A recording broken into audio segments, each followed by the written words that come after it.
This is the first time we're going 4 for 4 on all of these.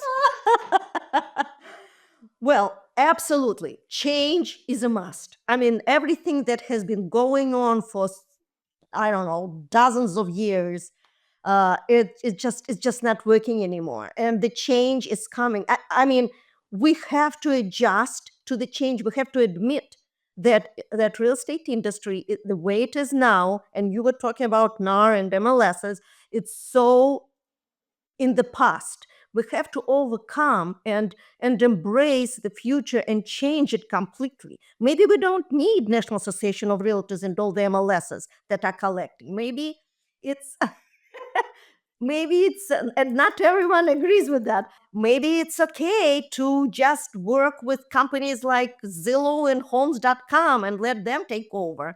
Oh my God. Yeah, but as a matter of fact, the change has to come. Whatever we have now is not working, and the lawsuit is one of the ways to prove it.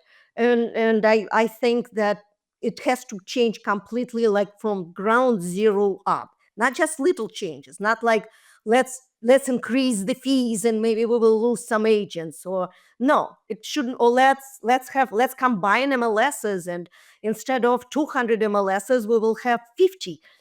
That will probably help, but is not going to solve the issue of changing the industry. So yes, I believe that realtors personally also have to be involved in understanding how they're going to change the industry. Usually I'm the one that's going to get the hate mail. I'm so excited for you to get a bag full of it after that last statement, but amazing. So I actually don't disagree with anything you just said. The problem was the question was agents are responsible for changing it. That's why I said I'm not sold. Agents are not responsible for changing it. And here's why. Look at how it's structured, right? So NAR makes decisions because they control, right, what the brokerages and the MLSs have to do. Brokerages make decisions because they control what the agents are going to make decisions to have to do. Agents make decisions based off what they think that is that the consumers want them. For me, again, I know it's an old theme, but do you know who's responsible for making the change? Consumers. That's who's responsible for demanding the change. Because at the end of the day, why do we have the change that we currently have last year? Well, because consumers said, guess what? This model is stupid. It's broken. It's not working for us. And you've kind of been screwing us over with it for long enough now. So we're demanding that there is some payback and some change that's forced to happen.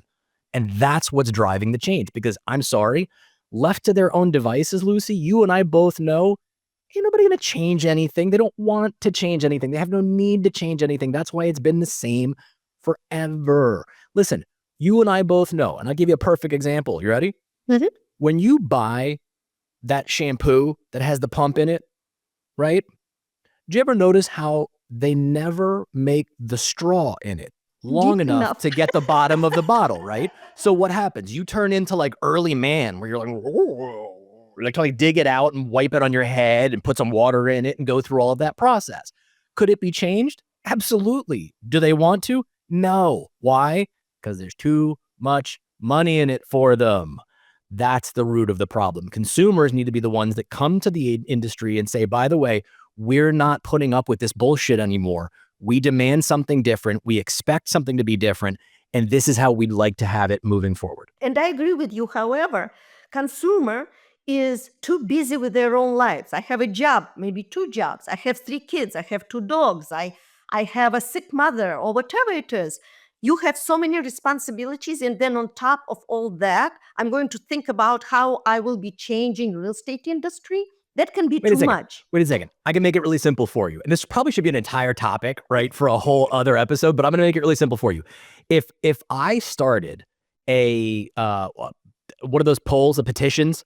If I started a national petition and just started mailing it out, and that petition was requesting signatures for people who demanded that there be better transparency and compensation in real estate, that the price of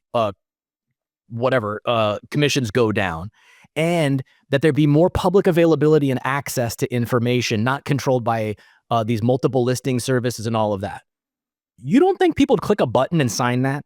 Probably, yes. And if you have, I don't know, 18 million people sign something saying, yeah, I want that, then who's going to make the change? agents will start scrambling to accommodate that new demand from consumer base.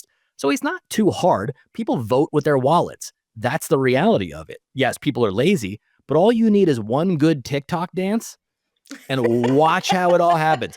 Because I can tell you right now, we are never going to be the Haktua girl off of this podcast, but I am dreaming of the day where some blurb you and I say hits enough people where they go, you know what? They're kind of onto something. I like that idea. That kid, even though he probably needs a little bit of liposuction and some Botox, he's onto something interesting, and he needs a shower and he kind of dresses slovenly. But besides the point, we got to actually press the consumers because everything goes upstream in real estate. So why don't we start that document and spread the word? Because you and I have the responsibility of working with agents. And you know what's going to happen if we start that document? You We're and I are going to be lose living them. in a box underneath the bridge. And so I kind of would like to, at the moment, change things progressively and slowly and not immediately cut off my foot. But that's fine. And that's probably a conversation for another day. But I do agree that that's where it needs to come from. And I am happy to support and endorse certain positive changes that the industry requires by bringing the attention. I do in my everyday life. I talk to consumers to bring attention to it. There's amazing agents out there who are phenomenal, who deserve to be paid double what they actually make. But the reality of it is consumers never get to see that because they don't understand the difference because they're blinded by the continuous bullshit from all the rest of it.